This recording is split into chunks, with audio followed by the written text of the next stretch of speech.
রাস্তার পাশে এক বিকেলে দাঁড়িয়েছিল রাহাত।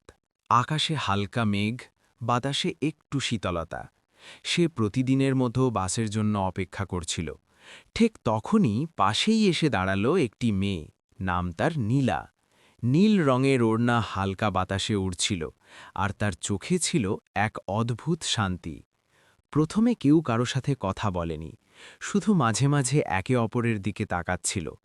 হঠাৎ একটা বাস এসে থামল, কিন্তু দুজনের কেউই উঠল না, কারণ তারা দুজনেই একই জায়গায় দাঁড়িয়ে থাকতে চাইছিল।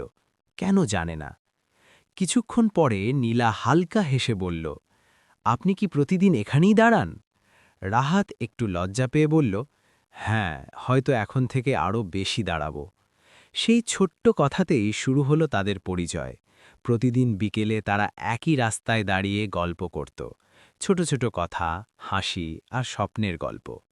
রাস্তার পাশের সেই জায়গাটা ধীরে ধীরে তাদের প্রিয় জায়গা হয়ে গেল। একদিন নীলা বলল, জানেন, এই রাস্তা আমার খুব প্রিয় হয়ে গেছে।